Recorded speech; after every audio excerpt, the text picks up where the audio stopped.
हरे कृष्णा। ओम अज्ञानतिमिरान्धस्य ज्ञानाञ्जनशलाकया चक्षुर्मिलितं येन तस्मै श्रीगुरवे नमः। नमो विष्णुपदाय कृष्णप्रेष्ठाय भूतले श्रीमते भक्तिवेदान्त स्वामिनिति नामिने। नमस्ते सरस्वतीदेवे गौरवाणी प्रचारिणे निर्विशेष शून्यवादी पाश्चात्य देशतारिणे। हरे कृष्णा, सुस्वागतम आप सबको भगवद गीता पाठ में। आज हम चर्चा करेंगे अध्याय 2 यानी कि चैप्टर 2, और यह है भगवान के ऊपर, ईश्वर के ऊपर। विषय वस्तु जो रहेगा ईश्वर। भगवद गीता में दिए गए 5 विषयों में से एक विषय है भगवान। यह संपूर्ण अध्याय भगवान के विषय में है। क्या भगवान का अस्तित्व है? जो भगवान की अस्तित्व को मानते हैं उनका भी यही कथन है कि भगवान महान है। किंतु भगवान कितने महान हैं? यह एक ऐसा विषय है जिसके बारे में बहुत कम लोग जानते हैं। भगवान अनंत है, ये सब लोग जानते हैं। उनकी अनंतता का मापदंड क्या है, शायद ही कोई जानता है। भगवान के अस्तित्व को स्थापित करने के लिए इस अध्याय में हम कुछ तार्किक प्रमाण देंगे। इसके बाद पवित्र शास्त्रों और महान संतों का विवरण आएगा, जिसके द्वारा भगवान की अस्तित्व को और अधिक प्रमाणित करेंगे। अनंतता की धारणा को समझने की प्रक्रिया में हम यह स्थापित करने का प्रयास करेंगे कि कृष्ण भगवान है। भगवद गीता की शिक्षा के आधार पर इस विषय पर विचार किया जाएगा। भगवान अनंत है। जो आस्तिकवादी हैं वो सब कहते हैं कि भगवान अनंत है, परंतु ये अनंत की संपूर्ण स्वरूप क्या है शायद कोई नहीं जानता। भगवद गीता को अगर हम पठन करेंगे तब जाके हमें पता चलता है भगवान की अनंतता की स्वरूप क्या है। ये विषय वस्तु बहुत महत्वपूर्ण है। 5 विषय वस्तु के बारे में हमने चर्चा की है इस पाठ्यक्रम में, कि ये 5 विषय वस्तु हम आपके सामने रखेंगे, चर्चा करेंगे, और 5 विषय वस्तु को लेकर ही हमारा अध्याय यानी कि पाठ्यक्रम की प्रस्तुति हुआ है। और मैं ये कहना चाहता हूं, पहला विषय वस्तु जो है वो भगवान यानी कि ईश्वर। जैसे कि अगर आपके पास कोई गुलाब जामुन लाता है, आप क्या करते हो? तुरंत जागरूक हो जाते हो। गुलाब जामुन क्यों? बहुत स्वादिष्ट है। परंतु ऐसे बहुत सारे स्वादिष्ट चीज हमारे सामने हो सकता है। जैसे किसके लिए राजनीति स्वादिष्ट हो सकता है, किसके लिए विज्ञान स्वादिष्ट हो सकता है, किसके लिए बहुत सारे घर, बंगले, गाड़ी ये स्वादिष्ट हो सकते हैं, किसके लिए संबंध जो होता है कि मेरा पापा, मेरा मम्मी, मेरा पत्नी, मेरा बेटे, ये स्वादिष्ट हो सकते हैं। परंतु सत्य जो है, परम सत्य है, वो क्या है? ईश्वर क्या है? ये सबसे बड़ा स्वादिष्ट होना चाहिए, सबसे बड़ा प्रिय होना चाहिए। क्यों?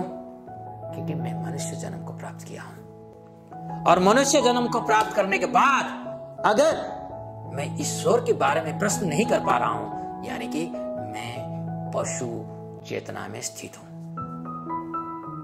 तो इसीलिए मैं पहले आप लोगों को बताना चाहता हूं कि ईश्वर है। आप सब भगवद गीता की पाठ्यक्रम में पंजीकरण किए हैं। मैं जानता हूं कि आप जानना चाहते हैं ईश्वर के बारे में। फिर भी यद्यपि आपके अंदर श्रद्धा है ईश्वर के बारे में, फिर भी मैं एक प्रश्न करना चाहता हूं। सचमुच भगवान है? तो भगवान अगर हैं, कैसे पता चलता है कि भगवान है? अगर कोई आपको कहता है भगवान नहीं है, तो आप उसको कैसे जवाब देंगे? चलिए आगे बढ़ते हैं। क्या भगवान के अस्तित्व है? मानवता की समक्ष ये एक मौलिक प्रश्न है कि भगवान का अस्तित्व है या नहीं। पहले के समय में यह तथ्य कि ईश्वर है सर्वमान्य था, किंतु आज ये विचारणीय प्रश्न बन गया है। अग्रलिखित प्रस्तुतिकरण में हम भगवान के अस्तित्व को प्रमाणित करने के कुछ तार्किक कारणों पर चर्चा करेंगे। पहला प्रमाण है संपूर्ण संरचना। इसके बारे में कहने के पहले मैं एक कहानी बताना चाहता हूं। ये कहानी विश्वविख्यात वैज्ञानिक सर आइजैक न्यूटन से संबंधित है। एक दिन सर आइजैक न्यूटन के मित्र उनके घर खाना खाने आए। वो नास्तिक थे, जबकि न्यूटन एक एकेश्वरवादी था। ये दोनों अक्सर इस पर बहस करते थे। जब न्यूटन खाने की तैयारी कर रहा था, तब उसने न्यूटन के पुस्तकालय में सौर मंडल के मॉडल को देखा। उसने न्यूटन से पूछा कि इतना सुंदर मॉडल कहां से आया और किसने बनाया है।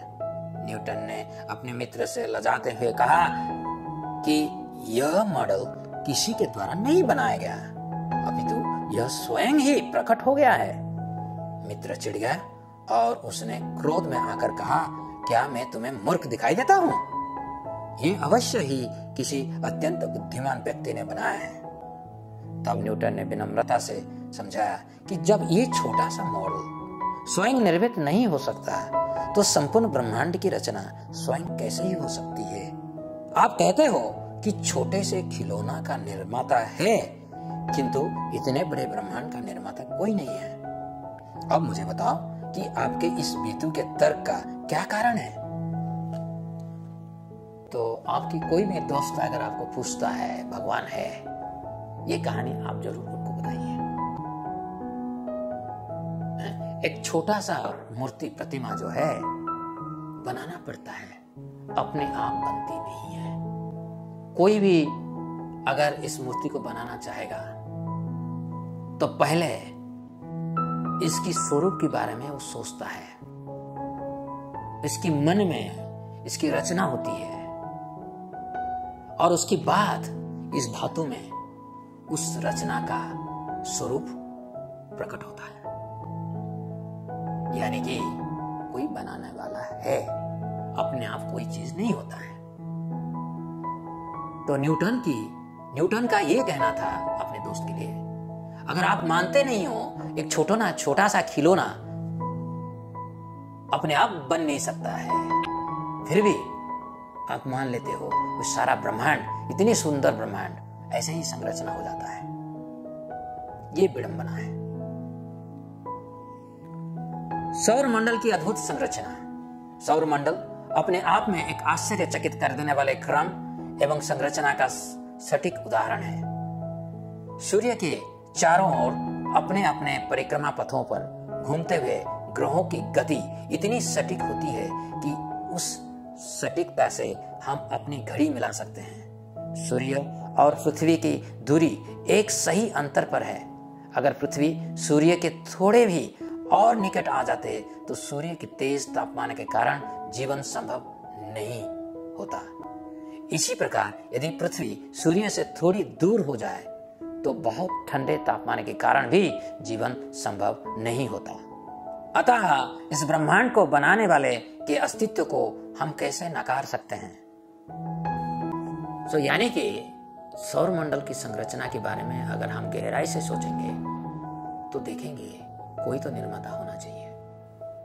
इतने बड़े बड़े ग्रह को अंतरिक्ष में झुलाना कोई सामान्य बात नहीं है। अगर मैं चाहूं इसको अगर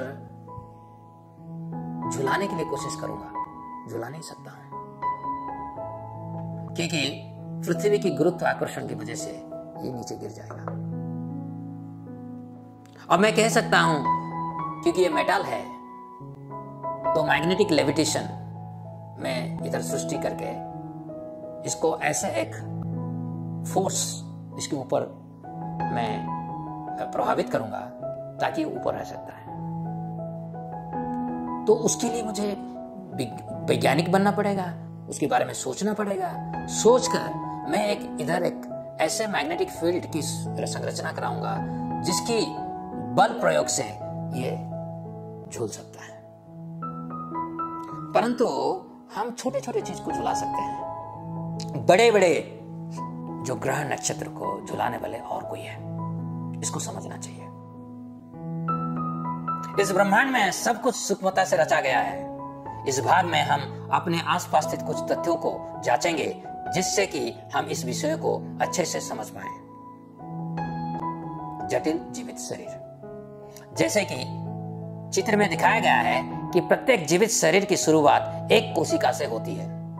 वो कोशिका बढ़कर विराट शरीर जैसे ही हाथी, बैल, मनुष्य आदि और छोटे कीड़े तथा सूक्ष्म जीवाणु बनता है। हमारे शरीर का प्रत्येक अंग बहुत जटिल है। यदि एक कंप्यूटर संयोग द्वारा नहीं बन सकता तो एक जीवित शरीर जो कि अति उत्तम संरचना वाला जटिल अंगों का समूह है, संयोग से कैसे बन सकता है? तो आप सबको पता होना चाहिए कि हम एक कोशिका से शुरू हुए हैं। आपकी शुरुआत एक कोशिका से, मेरा शुरुआत एक कोशिका से, यानी कि मेरा माता पिता मुझे एक कोशिका से शुरू किए और वही एक कोशिका सेल डिवीजन प्रक्रिया से बड़े हुआ, बहु कोशिका बना। यानी कि अभी अगर मुझे पूछा जाएगा मेरा कितना कोशिका है, ये लगभग 120 ट्रिलियन कोशिका है। ट्रिलियन आपको समझ में आता है? 1 बिलियन 100 करोड़, 1 बिलियन 100 करोड़, यानी कि 1 ट्रिलियन जो है 1000 गुणा 100 करोड़। तो ये जो एक कोशिका जिससे मेरा शुरुआत हुआ, उसी एक कोशिका से आश्चर्यपूर्ण रूप से, जिसको हम कहते हैं मिस्टिकल रहस्य, ये रहस्य को कोई समझ नहीं पा रहा है। इसमें रहस्य है। एक कोशिका 120 ट्रिलियन कोशिका बन गया और इसमें बहुत सारे भिन्न भिन्न कोशिका भी है, जैसे मेरा नाखून, मेरा चर्म, मेरा आंख, मेरा नाक, मेरा कान, मेरा ब्रेन, मस्तिष्क, मेरा किडनी, ये सब, मेरा हड्डी, ये सब भिन्न भिन्न कोशिका में बना हुआ है। मगर ये इतनी सारे कोशिका एक कोशिका से जन्म हुआ है। कैसे हुआ? इस रहस्यमय बात को कोई नहीं समझ सकता है।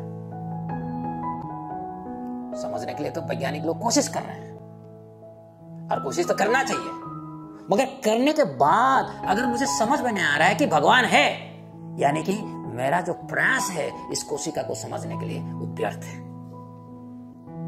यानी कि इस दुनिया में हर चीज की जो सरंजाम हुआ है, व्यवस्था हुआ है, उसको देखकर, यानी कि सृष्टि को देखकर अगर मुझे समझ में नहीं आता है सृष्टा कौन है, तब मैं महामूर्ख हूं। जिस तेजी से मनुष्य का दिमाग जानकारी को संचालित करता है, उस तरह सर्वश्रेष्ठ सुपर कंप्यूटर भी नहीं कर सकता। मनुष्य दिमाग की ज्ञानात्मक क्रिया आज के समय के सुपर कंप्यूटर की क्षमताओं से परे हैं। हमारे पास तो ऐसे कोई मशीन भी नहीं है जो कि भाषा को सही रूप में समझ सके।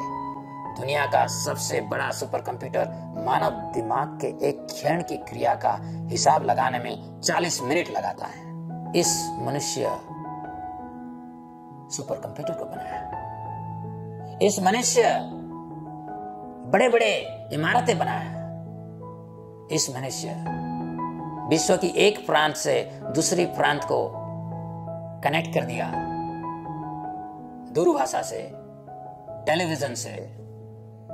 ये मनुष्य बनाया। आज की तारीख में लोग टेक्नोलॉजी की प्रशंसा करते हैं, परंतु भूल जाते हैं ये टेक्नोलॉजी संभव नहीं होता, ये साइंस संभव नहीं होता अगर मनुष्य नहीं होता।